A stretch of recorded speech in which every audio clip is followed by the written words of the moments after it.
Welcome back everybody to my series where we focus on the best fighters in the world. I give you 5 things that they are exceptional at with training tips so you can be a little bit more like them in the gym. So you can start adding attributes that they have, which you want, to your training regime. And today we're going to be looking at one of the greatest boxers of all time, Muhammad Ali, a guy that hasn't competed for decades. Like decades and decades have gone by since he was an active boxer, and we can still watch him and still learn things and still watch and be astounded by the things he was able to do in the ring. So today is all about Ali.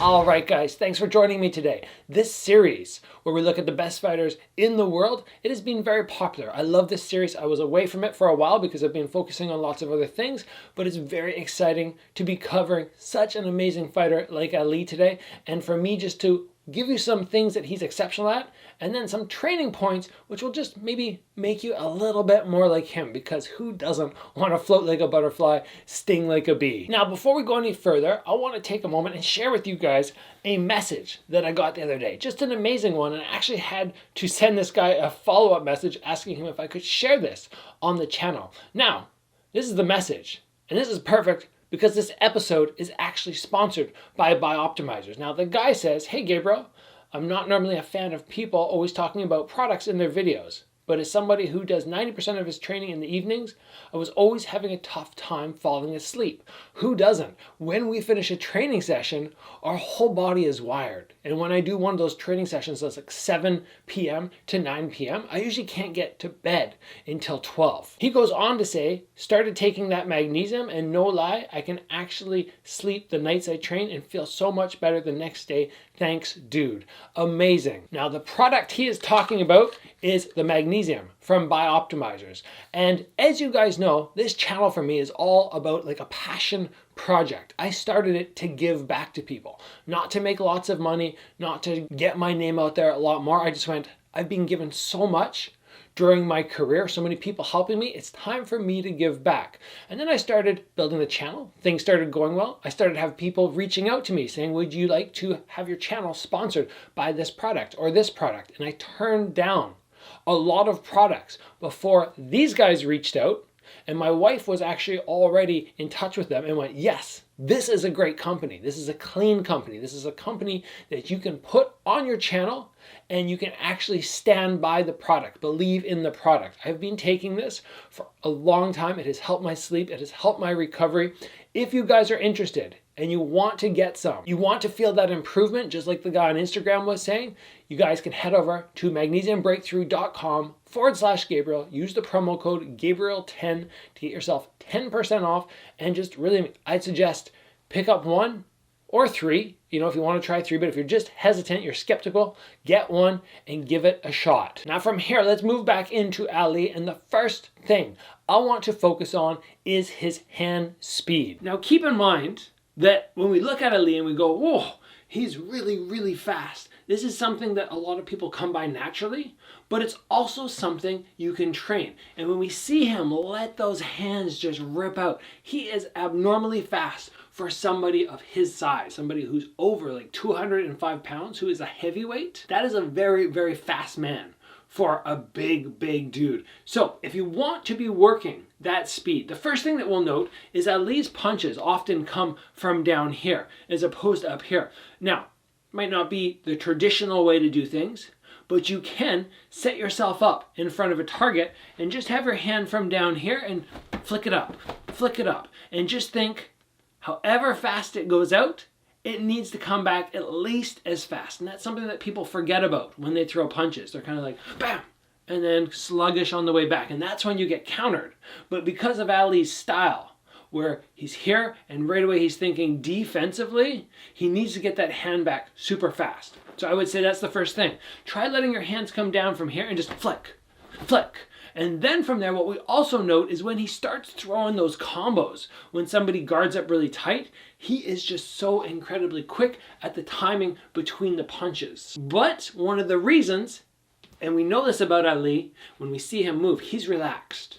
The tighter your body is, the more you tense your muscles, the more and my muscles have flexion and they're really working, the slower I'm going to be. So when you're on the bag and you're letting the hands go, just think loose. Think really fast and loose. The power will come with the speed and the follow through, but that's easily something you guys can add in just by putting time on the bag and just keeping the muscles relaxed, but the fists nice and tight. Don't let the fists go really loose when you make impact, because you will damage yourself eventually.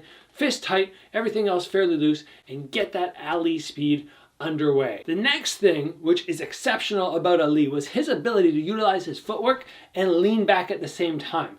And because of his height, being one of the taller guys in the division, or very often one of the taller guys, he's very easily able to evade punches by leaning backwards and just utilizing that footwork. Now, we can either shuffle back, which is a bit more traditional, like the normal movement, or you can just step backwards and lean at the same time. Now, the problem for most people with leaning back and having your head exposed is if you get caught, it's going to be that much more likely that you go down. But Ali was a very, very tough man.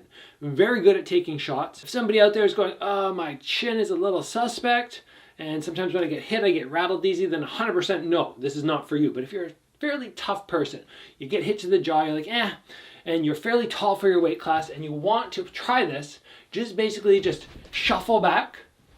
And at the same time you shuffle back, you're going to lean that head backwards. And again, it's not something that you want to utilize all the time. It's good to have other forms of defense. But Ali shows us how incredible this actually is. How hard it is to tag people when you're chasing and chasing and chasing, and that head is just out of range. It's definitely one of the reasons that he was so exceptional. If I was going to drill this with somebody, which I actually did tonight because I was thinking about Ali. I was having one of my students who I do privates with working on this, and I was just chasing him down, and I was just holding the gloves like this. So if I did make contact, the glove would just fold. And then I don't have to worry about actually hitting him with something hard and him getting stunned. So I just chase him down with the punches as he backed up and worked on leaning. And he's already very good at leaning, so this is a perfect drill for him. Plus, he's a few inches taller than me. Perfect. If you're somebody who fits that profile, try this, but beware that, of course, there can be mistakes that happen, and if you get clipped in that position and you're not Ali, then of course things can go wrong. Next up, I want to talk about Ali's ability to roll his jaw with punches. Now, I've talked about this actually when we did our very first episode in this series, and it was about Canelo. And Canelo was one of the first guys that I really recognized to do this. But then when I started watching Ali, I went, oh man, he's been doing this for a long time before Canelo came along. And basically what we have to recognize that is people don't make new things in fighting. They can watch other fighters and just take pieces and make your own style. But there's nothing new. So to get really good at the roll, the chin roll, I've used this in my fights as well. When I fought on Ronnie and he was just throwing big shots in, sometimes I'm like, oh, my hands are there, and I would just do the tiniest little roll, and it makes the impact so much better. But we need to make sure that we don't over-roll. If I can't see you guys with my peripheral vision, which from here I can't, then that means if I get hit to the back of the head or something, I'm not even going to know the punch is coming. So it's just a turn. And you notice my shoulders are turning too. I'm not just doing this. Because now from here, if I get clipped, my head has no more mobility, and it's going to really get snapped and I'm going to hurt my neck. So I have everything move. Just get it moving together. And then from there, that back shoulder is loaded up for the counter shot. And that's something Ali was amazing at. He was so good at taking that chin roll, having the punch just move across, and then boom, counter shot in whichever form he chose, straight punch, uppercut, or hook. And if you want to get good at this chin roll, it's not something that you're going to get good at in sparring without practicing. So have somebody take a glove and just go like that. Boom.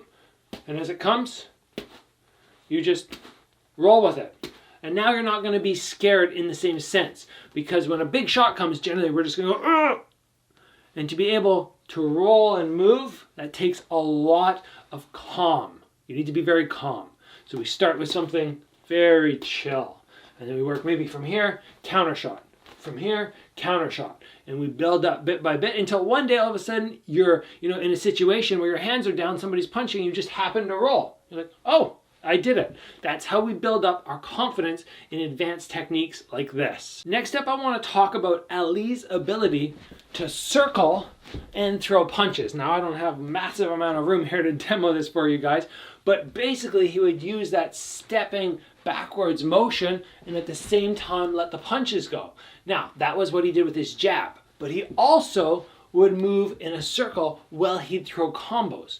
Very rare where we see people hitting pads and taking angles. But imagine how difficult that would be if you're throwing punches at me and I'm guarding up, and all of a sudden you're moving off to the side and the punches are coming from all new angles. So I either have to just shell up and take them, or I have to try and adjust. But as I adjust, I'm going to compromise myself in a certain way. It might be my balance. It might be the fact that as I come to here, for a split second, I lose complete sight of this guy and I don't know what's coming. There's so many things that throwing and letting those punches go as I angle off is going to greatly benefit me. Now, it's a hard thing to drill at first because you have to be very confident in your footwork. So you can very simply start just move one side, move the other side, one side and the other side. I'm just getting that little shuffle down, and then I could start throwing that jab. Boom. All right, now that's not going to help you 100%. It's not going to form everything perfectly, but it does give you a building block. And then from there you could go, okay, I'm going to throw my combos as I move. And what we have to be very careful of is that as we throw, we don't move into a counter hook. But, you know, Ali's head movement was so good that if he saw anything come, he would get that little movement backwards. The way I would suggest working on this is either have a pad holder, but the pad holder might even find this difficult. They may be like, ugh, I don't like that, having to move while throwing. So what you start off with is on a bag. Just get on a bag and don't think heavy. Don't think down. Like an ogre, think up and just stay light. And the punch power is going to come from that speed, which we already talked about being a massive asset to Ali's overall boxing game. So I'm standing in front of the bag, moving around, and I just take small little angles, moving, and then bum, bum, bum, bum, bum, bum, bum, bum. Just trying to let those hands go. It's very hard to mimic Ali. Do the best I can, but you guys get the idea. Finally, I want to talk about counters. Counters are a massive part of boxing, and they were something Ali was exceptional at. Now, we talked about his counters off the chin roll, but just his counters in general. When somebody throws a shot, he utilizes a little bit of that lean back, and he comes with the low hands. A lot of these counters that we're going to talk about incorporates a lot of the things we already mentioned, like his speed, throwing from low. When we throw from low, it's hard to see the punch come, right? If somebody's arm's extended out, you lose sight of what's down there. So if Ali fades back, his hands are low, and he comes, it's going to be very difficult for people to see that. So much of his counter game is based on what we talked about. Think mostly, if you want to get good at counters, that you either need to take a shot and come back with your own, or in Ali's case, if you're somebody who's very evasive, you want to practice pulling back and throwing your shot, to moving to the side and throwing your shot. You can structure whole shadow boxing rounds, whole bag work rounds, even pad work rounds if you wanted, based on this. I just stand in position and I just think, pull, fire back, pull, fire back. And that's all I do. And you might even want to add another slip after, because if you pull back and you hit and then you stop, the counter shot might come. So I would structure it if I wanted to get really good at this, which is not really part of my overall game. It's not part of who I am as a fighter. But if I wanted to, I would spend multiple rounds leaning back, throwing the shot, and then leaning back again. Or maybe rolling back, whoop, and then rolling under. And I would just make that part of my game. And just move around, fade, pump, pump. Just get that nice Ali motion, always moving, never leaving an easy target where somebody can just walk in. I'm always mobile, I'm always moving. I see the motion, I get my head off the center line, bam, and then I finish with another roll. Very simple way to drill that you can do on your own right now. Just nice and light, hand movement. His style overall is actually something that might work quite nicely in MMA, because with the small gloves, a lot of the guys have their hands down and they have more head movement. And once you hit, you want to get your head away quite a bit more. Plus, for the ability to stop takedowns, having your hands here is even more beneficial. So this is something that we're seeing more and more from MMA fighters, is picking up little pieces of Ali's boxing style. So let's call it there, guys. Remember, magnesium, Buy optimizers. Number one, it's going to help you sleep better. Number two, it's going to help you recover more. And yes, product quality does matter. Just like putting food in your body, you can say to yourself, oh, I can go and get this apple that was made with a bunch of spray, or I can go and get the organic one. Which one's going to be better? This one's cheaper, but it's not going to be better for you. Same thing with magnesium. You want that quality. Go for the quality product. Make sure it has all the forms of magnesium you need, because there's not just one form. There's multiple, and you need all of it to make the ideal magnesium supplement. Again, if you guys want some magnesium, you can click down in the link below, find it there, check it out, learn all about it. Lots to know, lots more information than I have in this head of mine. If you guys enjoyed the episode, please give it a like. If you haven't already, join the channel and get subscribed. Make sure you guys put down below which fighter you want to see next in this series. And as always, guys, train hard, and I'll see you back here soon for another video.